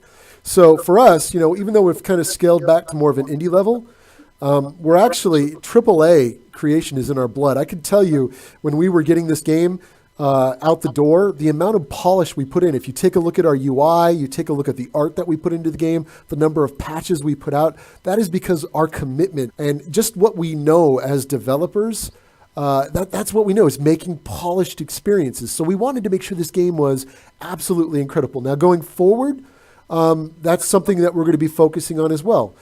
As new people come in, you guys want better, you want the game to be stable. You want a better experience. So for us, it's, what sets us apart is that we are dedicated, we are passionate, and we want to make a great game experience. And we also have, like I said, set aside the resources and, time, the necessary resources to make that happen. So, if the game does well in early access, that means we can add more people to the team, which means more people, more content, more stuff that we can get done quicker, more stuff we can do. Dungeons could come online quicker. I mean, so, you guys spread the good word about the game, get it out there. That helps us as a developer to fuel the team and to help craft a more robust experience. So, I applaud, by the way, all the indie guys out there, especially those guys new to the industry that get in and make some great games. I mean, it's hard. Making games is hard. I've done it for 20 years. It's a very, very difficult thing to do. So for those guys to do something, I know the trials and tribulations of what it's like to be a developer. I mean, it's tough. So, but we're committed to this game. We want Savage to be AAA indie on early access, and that's just that's just how we feel. We want it to be one of the best. I would like personally, and I know Tom over at Digital DNA, our entire team, even here at Signal, would love for Savage to be one of those great experiences that stands up there with the great survival games like DayZ, The Forest. And you look at up-and-comers like Stranded, one of my favorite games, Subnautica. Actually, I love Subnautica. I would love for Savage to be, in that ranking pool of great games that people talk about. And the only way that is going to happen is if we stay true and committed to making a quality experience. So I hope that answers it. That was a lot. I think that answers it. Well, I think, in one of the things that people have asked us about consistently is, we have new people coming into the forums constantly now, especially today. We've gotten so many new people who are looking at it and are interested, and they all say, well, is the game worth it? Is the game worth it? Oh, it's just another game. And our track record right now, yes, we were in alpha for a month. In the last 10 days alone, and granted this was us getting ready for our final release candidate, we dropped 4 major patches in the last 10 days alone. That's a lot of work. That's a lot of, and I won't even count the number of patches that went out last night, or builds that went out last night. And poor Logan is shaking his head because he was here until 4 o'clock in the morning working on the version that you are literally seeing him play right now. That is how dedicated this team is. So, when people ask, are we dedicated? Yeah, we are. We're here at all hours. We're, working like crazy, and we're doing our best to communicate what we are doing to you guys. We ran out of time and just mental energy to get every last little build that we pushed out in the last 12 hours. Well, I guess it's actually more than 12 hours now. There were some that we did not announce what were in them, and it wasn't content, it was just bug fixes. So many bug fixes last night. So. As good as, I like to call Digital DNA the techno wizards, as good as they are, time is always our worst enemy. Absolutely. So there's a lot of, they're great. They're a great team, but there's only so much we can do, guys. But, we are committed. I'm on the forums answering questions at all hours. Excuse me. At all hours. I try to be one of those devs, committed. And I think one of the guys said, was it Ging Gangly, we should be committed after that rant. Yes, I'm incredibly passionate about Savage Lands, and we want this to be a great experience. We put hundreds, thousands of hours into this to make this a great game and to be a unique survival experience in the genre. So, yes, we're going to do everything we can to make this a great game. And I think it's pretty good for an early access game. I've played a lot of early access games, much like many of you have. I think it's pretty good. I mean, we got a lot of systems in. So not to toot our own horn here, but I'm excited by saying, I think it's pretty impressive that we got a lot of systems in the game for launch or early access launch that a lot of other early access games are just getting in after being in a year in early access. I think that's pretty impressive. And if you could imagine all the stuff that we're going to get in going through early access now, since we got a lot of our core experience online. So we're hoping all of you jump on the bus with us. I'm going to be driving. It's going to be a wild ride. So please, I'm excited. Logan here is excited. Chloe's excited. The Digital DNA team, the Techno Wizards are excited. And I can't say anything but thank you for supporting us. Yeah, thank you. All right, because yes, by the way, chickens will be epic. If we get chickens in the game, they're going to be more powerful than the bears. Right? No? Chris likes Legend of Zelda a lot. Yes, if you smack them, they're going to turn around and attack you until you die. Okay, so we're going to do a giveaway. We're going to do a giveaway in chat, and just because it's well timed, we are going to ask you to enter dedicated devs, all one word, because I'm snarky and I'm running out of ideas at the moment. So dedicated devs, all one word. That's what I'm asking you to enter in chat right now. We're going to let you guys enter that in. And while you guys get dedicated devs entered in to start getting a yeah, I know. I'm a terrible person. I'm gonna ask Chris another question, because of course, with everybody answering, they're not gonna be seeing in chat. Look at all those dedicated devs. That's awesome. Well, goats and cows. Goats are going in, Gav. 120 people in chat right now, so there's lots of people who are cheering us on through the promise of being given a free game. Hey, we understand. Craftable wards. This is like a ward, as in like a thing that you can protect yourself with. Will craftable wards with a specific radius around it be a thing that we can place in camps to make our own personal safe zones? I need to look up who made this question in the forums, because I want him to have a personal safe zone. That's a I need a hug. You know what? That's a great question. It's a good idea, actually. I didn't even think about personal wards, to be truthfully honest, or wards in general. That was just something, as I was thinking about Magic, that wasn't one of the things that kind of popped into my mind. But that's a great idea. I'll have to noodle on that a little bit more. But it's a really cool idea. Oh, and you're already done the question when I haven't even. Okay, I'm doing the It's fine. All right, congratulations, Incredible Hal. That's awesome. You just won.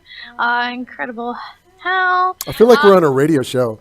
And everybody, this is Chris Rubio and Logan DeMelt and Chloe coming to you live on the Savage Lands. All right, I'm just going to pick a couple of people because we haven't done a giveaway in a while. With sausages. Sorry. All right, so congratulations. Second winner is Selwa, and our third winner is going to be Cannon or Cano, possibly Cano. Your names are about to go into chat, so you can actually Come on, Chloe. You got this. You got this. Why do I have to work with you people? Because we like to troll. Logan knows my trolls well. You do enjoy trolling me. I just can't wait for that to get, Reciprocated that. happens every day. Well, that was a big word. Every moment that I have a chance to interact with Chris. I missed the. Oh, there we go.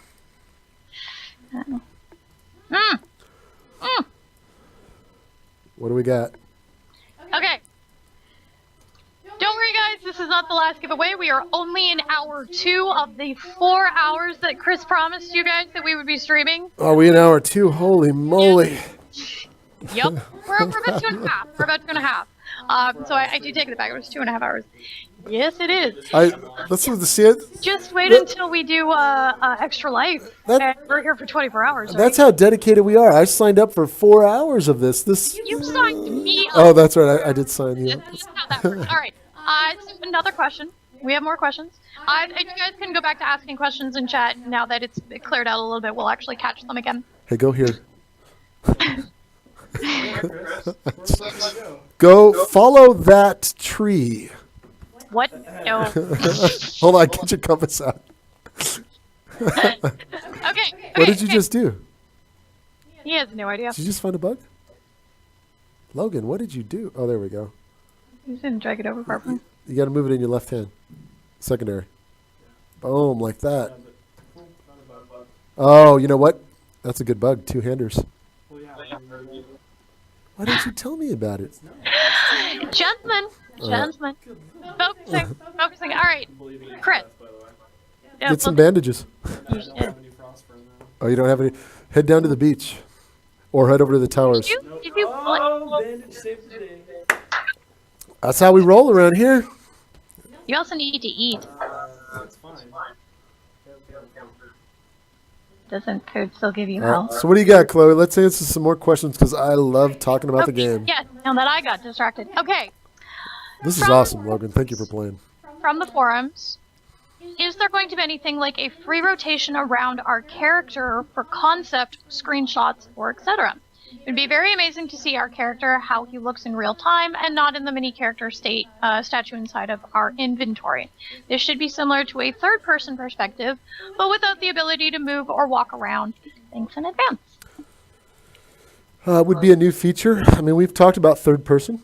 So it's we want to work out some technical issues first with rendering and before we move. Again, you'll hear me say a lot of things, guys, about us working out technical issues. We just don't want to throw everything in and promise you everything.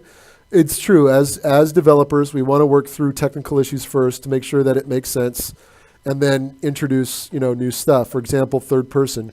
We want to make sure we work out all the issues with rendering armor and all that good stuff and then, put that in as a feature that you guys can use. I also want to make sure that when we add it, the camera's right. Well done, Logan. The camera's right, and it feels good for gameplay. So it's not just a matter of just putting the camera up above the player. It's making sure that the camera feels right for gameplay experience, and the technology, supports what we want you as the players to see and doesn't detract from the overall gameplay experience. So, hopefully I answered that question, and I didn't get sidetracked on something else. Did I answer that question, Chloe? You did. Okay, You did. cool. You did. So we did cover this a little bit earlier. Smell my feet. In terms of, there will be forges that are added to the game, but durability and repairing armor. I got to talk with Jackie about that to find out the best way we can do repairs. We've kind of dabbled with some ideas. Right now, you got to just kind of rebuild the armor. But we may come up with some system that just requires more components. It's not, if you were to play WoW, you just, hey, I'll just go to the repair guy and spend 20 gold or something. We want it. Every vendor can do it. In our game, We got to do something that makes sense for the experience. Be it, oh, wow, my ebon armor's at 10%, but I need 10 ore, 10 high quality ore and X number of sinew to repair it. So we got to come up with a system that makes sense for the gameplay experience and works in conjunction with a recipe system. So I don't have an answer at this time because Jackie and I have to kind of figure out what's the best approach we can take with the code that we currently have and what new code we need to add. But we're thinking about it. We're thinking about the best way to do it. So right now, it's a savage place. You're going to have to rebuild that armor. So plan ahead. And just because it is constantly being asked in the forums and in chat, yes, you will actually be able to relight fires at some point. At some point. Hopefully sooner rather than later. Maybe. Maybe. Yeah, Chris has that look on his face of know how to answer this without making Chloe and the rest of the community really pissed off, so I'm going to hedge. Yeah, this is actually, before we started streaming, Jackie and I were kind of riffing on how we could relight fires. She's a great coder. She'll figure out the best approach, the best way to do it from a code perspective. We just, again, got to make sure it works, because right now the forges or the fire pits have also the ability to forge on them. So we got to figure out what makes sense. Being able to relight fires that are already out in the world, that are pre-placed by me, in addition to fires that you built. There's a little bit of code wizardry that we got to do, but I know she's thinking about it, and we'll figure out a good solution for you guys, okay? Thank you very much for answering that one. What about possibly being able to destroy things that you have placed in the world? So, we've got broken down buildings in Vec and in Argo. What about, chipping a hole in a wall in a dragon roost? So one of the things we do want to add are destroyable buildings. And that's something, because that'll add to the whole experience with the dragon. If you could imagine the dragon flying down, catches you, burns your house on fire, and everything's destroyed. So we want to make, again, that's something we definitely want to do. It's something that will come in with time. I don't have an ETA on it, but yes. Also, being able to deconstruct buildings that you've already built. Tom and I got to work out a good solution for that, but it's something we've talked about. And again, it all comes down to finding the best way to do it that makes for a great game experience. On top of all the other billions of things that we want to do for the game. So, yeah. It's a lot of work. So we've talked about this a lot, and dedicated servers. Can you actually go into a little bit as to why it's a little more complicated to make the decision about hosting a dedicated server versus having a player host it? Why we chose to go that route first? It allows us, well, John technically can answer this question better than I could. Unfortunately, he's not here. Sorry. John, who was here a little while ago, is he manages all of our networking. Again, Techno Wizard knows exactly what he's talking about. But really it comes down to us adding to the technology over time. To get multiplayer in the short amount of time that we had, this was the best solution. So dedicated servers had to get put on the back burner for now. But also, it allows us to kind of hammer out the technology. It allows us to hammer out the networking code to figure out, what are some of the issues that we're having, our clients syncing up. So it was a really good call. And we're also right now pegged at 8 players per server. That'll eventually be increased in cap, or the cap size will be increased, again, as the technology evolves. So really, time was a big issue. We will have Deddies soon enough, but I just called them Deddies, yeah. That's how he's called them for weeks. I'm hip. 1994, maybe. Deddies. All right, so the plan is to eventually have them, but we got to make sure that the technology is in place. One of the things that we don't want to do is release something, give you guys a bullet feature. We have dedicated servers, but it doesn't work. I mean, how have you? We're not going to commit to that. I'm not going to give you something that doesn't work. Not that I haven't to the alpha testers, by the way, because I probably made a few bugs doing stuff. But as we move through early access, we want to make sure that what we give you is solid, it plays, it's fun. and you have a good experience. Giving you a bullet pointed promise and it being junk, that's not how we roll. So it'll happen in time. Yep. So in the future, for a lot of these technical questions, Chloe, we'll set up a stream with John, and you guys can hammer him with tons of really cool technical questions. I think certainly from some of the questions that we're getting, having the code guys come back on would be a really good idea. Yeah, I like it. Having those guys is great. I mean, they know the back end. See, these guys are awesome. They've given me, the design team, and a lot of really easy to use tools to make stuff. So whenever I have a problem, I just let them know and they fix it real quick. But those guys handle all the back end. They make it so easy that I don't even have to worry about what's going on the back end because they've got it taken care of. So I have the tools to make the world, to implement stuff, add recipes, add new creatures. The AI is a little tricky, but John and I are working through solutions. So I love these guys. These guys are phenomenal. Hey, you got a human head or a skull. You're not going to take it? All right, fine. You can be like that. So we got a couple of lore questions. Dragon statue in the middle of Argo. Uh-huh. Is it Argo that has? Am I remembering finally? Yeah, Argo. Okay. Does his broken wing and tail give any hints as to, let's say, kill or at least incapacitate Kerr? Something like a hint left over by the former residents of the village. Maybe design the dragon so that those are the parts that damage him, her, it the most. Actually, is Kerr male, female? Do we know the gender of the dragon? Does it have a gender? We are dragon curious. Yeah, there's a lot of. I mean, I know the dragon. I know the details behind the dragon, and there'll be information in the Beastiary about the dragon in time.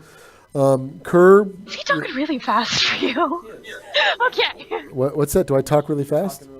You're talking really sorry, fast. guys. I get going when I get. All right. I'm gonna slow down. I'm gonna slow it down. We're gonna pull this back. Kerr. Oh dear. Kerr is. Kerr represents the first dragon in the game. There's backstory. Argo is the only village with the dragon statue. It was also the last village in the lore. And I'll give you bits of lore that I have kind of crafted already. Argo was the last village to fall to the dragon, where Vec, which is the burned out village, was the first village to fall to the dragon Kerr. You can go to Vec if you can make it there. Yeah. Lycor, who's actually one of the named skeletons in the game, he was a legionnaire that actually stood up against the dragon Kerr, which is one of the reasons why Kerr was the first, Vec was the first to fall in the game. And it is all burned out and totally destroyed. Now, there are other villages, other towns in the game. One of them is Tillian. It's kind of a crude stone village. Then there's Oskira, which is kind of closer to the opposite end of the island. And then the other village is called Befallen. And that village is all done in bones, and there's a whole cool story behind that. Each village has a champion that fought for them and fell. So there's a lot of cool stuff. But Vec is, Argo, like I mentioned, they were the last to fall. They put up the statue, but from a lore, these wolves hate you. It's because you don't have headsets on. You can't hear them. I could have warned you. No. This is far more amusing. Yeah. So make sure you are playing Savage Lands with the sound on. I also pro tip. There's also ruins in the game, and these ruins have their own backstory, which will be exposed over time. I'm going to be adding in more areas, more kind of civilized or areas that were once populated by individuals, and we'll add in. So what we got in there now, was kind of our first pass, and there's some basic story, but we're going to be adding in a lot more cool stuff. So, and that'll tie into the lore and kind of the world. But what I like about this whole experience is that you guys, as players, can kind of, and this is what I love about games in general, is that you guys can kind of make up your stories. What happened here? And that's what we're trying to sell within our game world, is when you find one of these villages, and they look very different from each other for the most part, you can go, wow, what happened here? Why is this statue? Why is this the only village with this statue? Why is this village totally burned out? I love when players, this is a cool thing about being a game maker, is that you get to create and craft these, you kind of set the tone and then allow players to make those stories and dream up what things could have happened in this world. And that's actually, as a developer, one of the things I love the most about making games. So more story will be released in time. Argo, like I said, was the first or the last village to kind of succumb to the Dragon Kur. And that's why the statue was there's more to the statue, but we'll expose more in time. And just to touch off of the comment about player stories and you telling us your stories during the alpha, and I have to go dig these out and find some way to sort of highlight them. We had a couple of alpha players who took it upon themselves to write chronicles, if you will, of their daily life in the Savage Lands. In the lands that are very savage, where they would talk about how they survived or they woke up to find themselves on this island. We love reading stuff like that. That is shared amongst the team. That gives us a highlight to our day. We appreciate that. And if you write something like that, Naughty Yeti on Twitter drew a couple of different ideas for weapons that she'd like to see or creatures she'd like to see added to the game. Send them to us. Let us know. You don't just have to write, like physically type out an idea. We do accept other forms of suggestions, which might be slightly dangerous to throw out there. But hey, we want to see. We want to see what you think of the game. We want to see in your words, your experience. So yeah, let us know. We are being asked quite frequently about backpacks. Where we have larger item or larger bags, larger slots, to not do the bag within a bag concept. What are your thoughts on that? We're going to remove bags from the game. That was a troll. No, I'm perfectly happy we do. More backpacks will be added. What I don't want to turn it into is the 45 slot World of Warcraft backpack. Backpacks are part of the survival experience, finding the materials to be able to craft them. I have some cool ideas I want to do for magical backpacks as well for logs, but right now you guys are going to have to carry logs one at in each individual slot until those magic components get into the game. We're going to have to restart the server, everybody. We're just getting a little lag down. Mind you, we're streaming and doing all sorts of other things, so it's just bogging the machine down. Sorry about that. Can I go get a Coke? No, but I'll go get you one because I need to take myself off stream momentarily. Well, Chloe, you can go. Chloe's going to take an intermission, which means that I have the driver's seat now. Oh dear. Why do I think this is a terrible idea? I'm going to come back and my community is going to be in shambles, isn't it? Oh, this is going to be good. Oh dear. All right.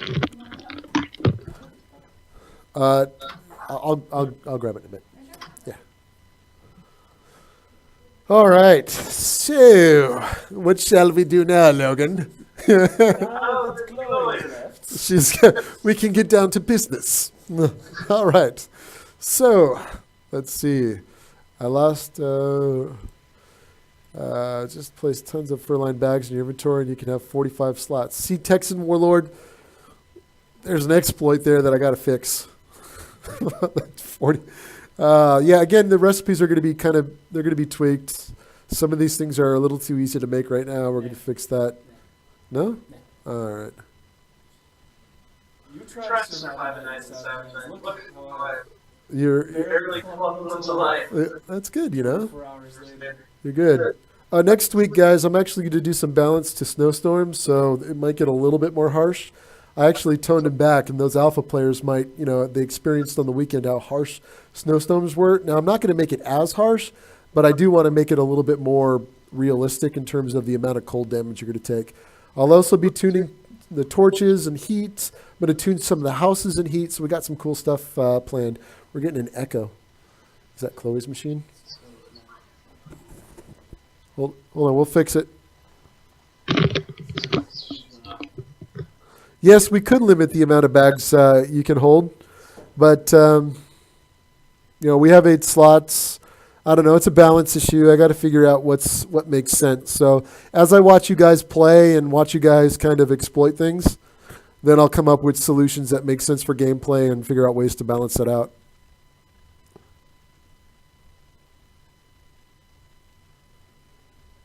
Nah, I don't know if I could call a named chicken or rabbit called Chloe. Named rabbit might be cool.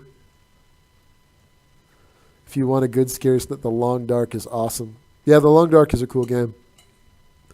Just a good place to draw inspirations. I'm sorry, guys. I'm reading through. Yuri want all my raw meat. I have to go to sleep. Yeah, Gav. Go ahead and give. Well, Logan's on his way to Vec right now. He wants to Vec. So if you want to drop the raw meat in town, go ahead.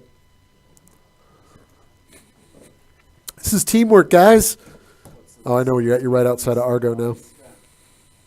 Someone going to the town to drop off. Yeah, Gav is going to the town to drop off supplies. Oh, how nice. Which town? Argo.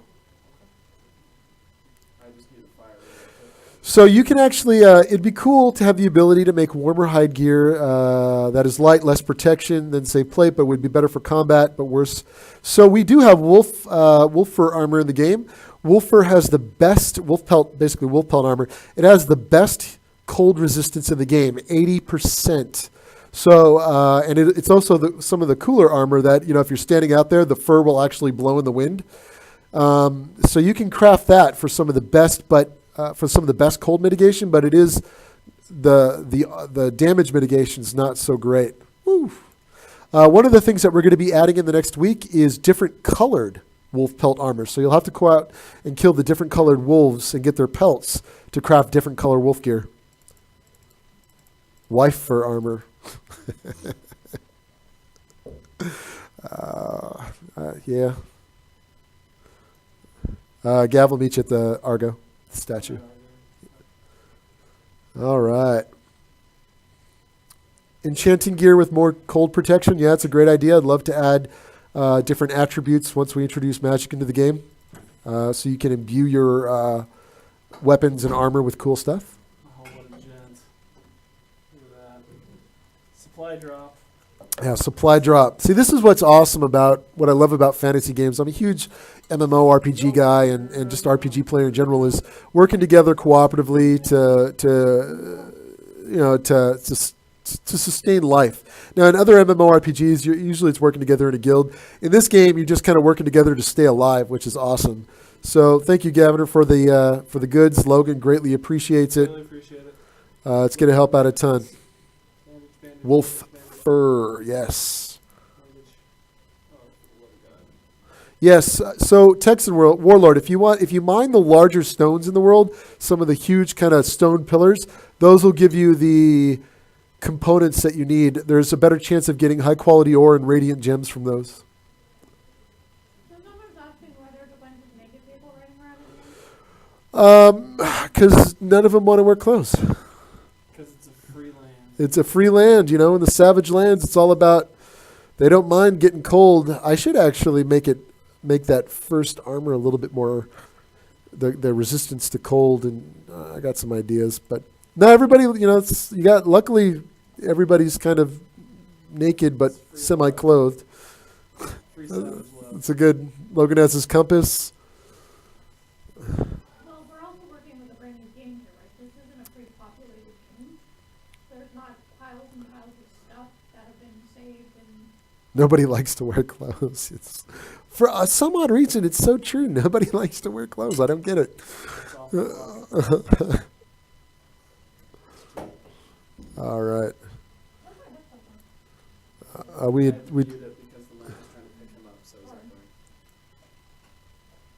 So dual paladin. If you're having issues with your machine, it could very well be a GPU issue. If you head to our forums in the bug section, I think, Chloe, there's a solution on forcing your machine to go into DX9 through launch options that may help you. It'd be great to know if go to that forum on the Steam forums, check it out, and let us know if forcing the game into DX9 helps. Oh, cool! Thanks, Sean.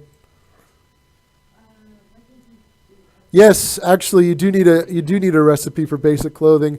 Sorry about that, Tyler. We're echoing. No, it should be fixed by now. Okay, hopefully. Yes, I agree, Tyler. I can hear myself. Well, then that's... No, Twitch is still muted. Let me try... No, I didn't change anything except that. Alright. Are you guys... If you guys are still hearing echoes, are you still hearing your echo? No, it's not too bad now. Just let us know if you hear echoes. We'll figure it out. Yeah, loud echo. Echo, Echo on you, not on me, me. not on Chloe. What did you do, Logan?